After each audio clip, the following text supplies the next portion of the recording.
Hey guys, Aaron Cybertron saying here, and today I have another VGC 14 battle for you all since you guys are awesome and hit 500 likes in less than a day, so let's aim for another 500 on this one to support daily uploads. I'm really excited to be back posting daily content for you all, and I hope you enjoy all of these videos that I've been able to produce. But anyway, today I'm taking a break from the main international challenge, going back to a bunch of saved battle spot videos that I had.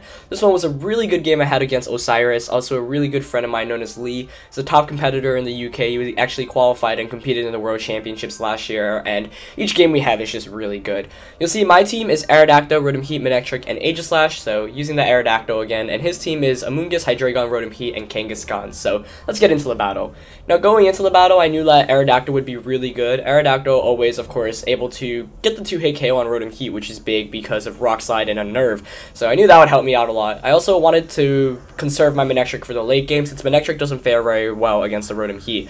I'm also running a Safety Goggles Rotom instead of the Citrus Berry, so I knew that I have to play accordingly. I knew that would help me out against Amoonguss as well. So I don't want to get faked out here by Kangaskhan because I know I can't survive a Fake Out plus Return combo, so I go for the double protect here just to prevent any damage to start off the game. Aerodactyl and Rotom Heat going to both protect here. Of course, this is always a somewhat risky play because Kangaskhan can power up punch his own partner, but that's a really risky play on my opponent's end, and it's one that you really wouldn't expect unless, the two Pokemon that are on the opposite side of the field are just completely terrible. So he's going to withdraw his Kangaskhan here because he does not want it to get burned, so a really good play. I'm able to just get a free Rock Slide, though, and that's always really good against Rotom Heat. So his Rotom Heat's going to fall down under 50%, and I'm going to be able to get a Will-O-Wisp off onto Hydreigon. Probably actually my best option here, just because Thunderbolt is not going to do very much. Overheat would negate my special attack, and Will-O-Wisp is just a constant 12.5% of damage, so I'm actually happy with the switch-in that he made there, as he burns my own Aerodactyl. So both of our Pokemon getting burned here. Of course, Aerodactyl does not like getting burned because it is actually a physical type attacker, but no worries. So here he's going to switch out the Rotom Heat into his Amoonguss. A good play there. Really smart because Rotom Heat, of course, probably does have that Citrus Berry, but because of Aerodactyl's Unnerve, it's not going to activate. So by switching out, it means that once Aerodactyl falls, the Citrus Berry will actually be able to do something. I do Tailwind and Protect here, not wanting to get my Rotom Heat KO'd by that Hydreigon. He reveals a Hyper Voice, so that really indicates to me that it is choice spexed because normally Hydreigon carries, say, Draco Meteor, Dark Pulse, Fire Blast, and Protect. So instead of Protect on a choice mon, of course, you run a fourth move, Hyper Voice in this case. Fortunately enough, I did Protect with Rotom Heat, so Rotom's not going to take any damage that turn from the Choice Specs Hyper Voice, which is always good. He's going to switch out the Amoonguss here, baiting the Overheat. I do go for another Rock Slide here, and I did anticipate Amoonguss switching out, fortunately enough, so I did not overheat that target, that slot, and I just went for the Thunderbolt onto Hydreigon, hopefully to put it in burn range. Does not KO it, of course, but I do get a lucky flinch there. Of course, granted, how many Rock Slides Aerodactyl actually launched, the flinch was incoming for sure, but that still definitely saved me from a lot of damage, and Rotom Heat does not want to take any damage given the fact it's not carrying the Citrus Berry. Of course, it has Safety Goggles instead. So here he switches out Hydreigon into Amoonguss just so he can switch in the Hydreigon later in the game. Now, I was anticipating switches on his end, but I did not want to just carelessly overheat and get to a -2 instantly. So I went for the Rock Slide here, saying, okay, if Rotom Heat stays in, I'm going to be able to pick up the KO. If he doesn't, then I'll just get some damage off. And I did go for the Thunderbolt into that slot, which is always good. Kangaskhan actually takes a lot of damage from that, so I was pleased with how that turn played out. Now that Amoonguss is out, I know I can just overheat it in the late game, but of course he showed earlier that he wasn't willing to just keep Amoonguss in, and like he used it to bait my attacks, so I didn't want to carelessly overheat. I'm double protecting here once again just to prevent the Fake Out from coming out, which works out fine as Amoonguss goes for the Giga Drain, does not do anything. Now I know I can actually safely set up another Tailwind with Aerodactyl because Aerodactyl outspeeds the Kangaskhan, excuse me, and he withdraws his Kangaskhan into Hydreigon. A good play by him just to conserve the Fake Out, and he knew that Hydreigon was going to faint anyway, and I actually misplayed a lot this turn. Not anticipating that switch, I actually just went for the Overheat onto the Kangaskhan slot, anticipating Amoonguss to switch out into the Rotom Heat or just Protect. Instead, I do knock out the Hydreigon, but that's an absolutely useless Overheat because Hydreigon was going to faint to burn anyway, so pretty poor turn for me there as I basically waste an Overheat and get to -2, which is really good for my opponent because, of course, now his Amoonguss can actually survive a Rotom Heat Overheat. My Aerodactyl is going to faint as well, meaning he can switch in his Rotom Heat to get the Citrus Berry activated. So after that turn, I was really frustrated. Had I just overheated the Amoonguss, that game would have been pretty much over for me. I would have been in such a good position.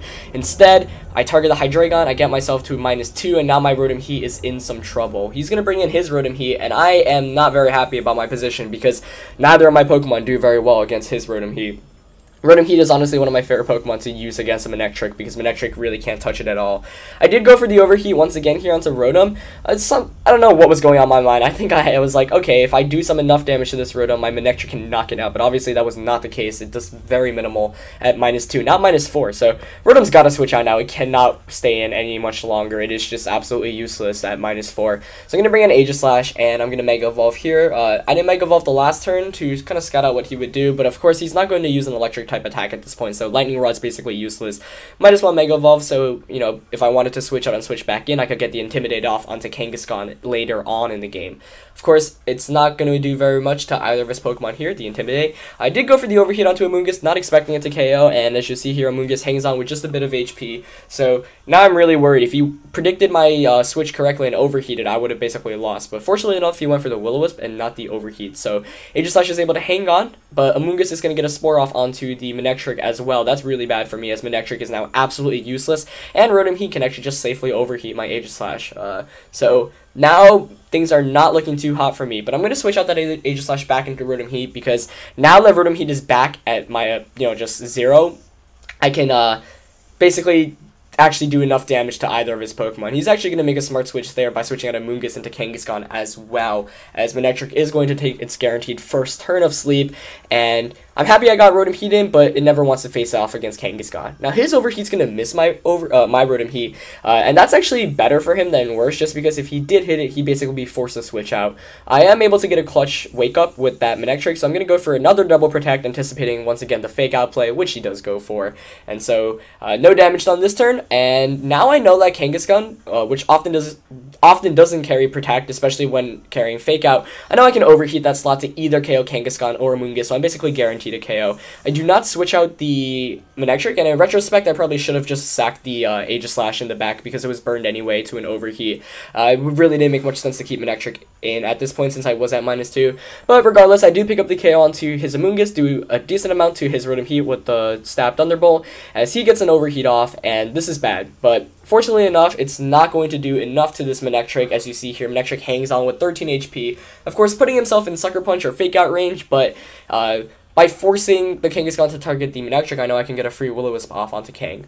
Here I go for the Double Protect once again. I've been going for Double Protects a lot with Kangaskhan. He, fortunately enough, did not ever Power Up Punch himself, which would have really screwed me up. You'll see later why he does not go for the Power Up Punch, or one of the reasons why he didn't, as I negate his attacks. Now he doesn't Sucker Punch me, trying to pick up the KO onto the Rotom instead. As a result, I'm able to Will-O-Wisp, and you'll see here he actually carries Double Edge, which made a bit more sense to me, as in why he hasn't been Power Up Punching himself. Of course, he still probably could have made that play. Wouldn't have really made a big difference at this point, since regardless of whether he got to a +2 or not, he would have taken enough recoil damage to faint.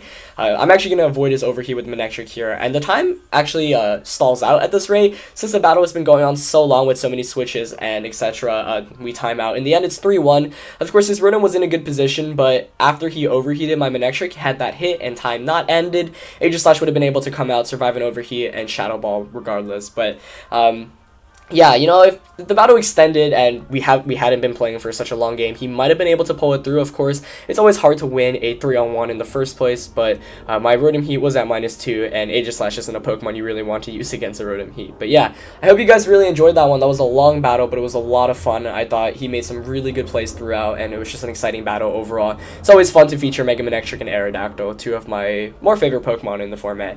Anyway, like, comment, subscribe, of course, if you haven't already, and I'll see you tomorrow. Alright, peace.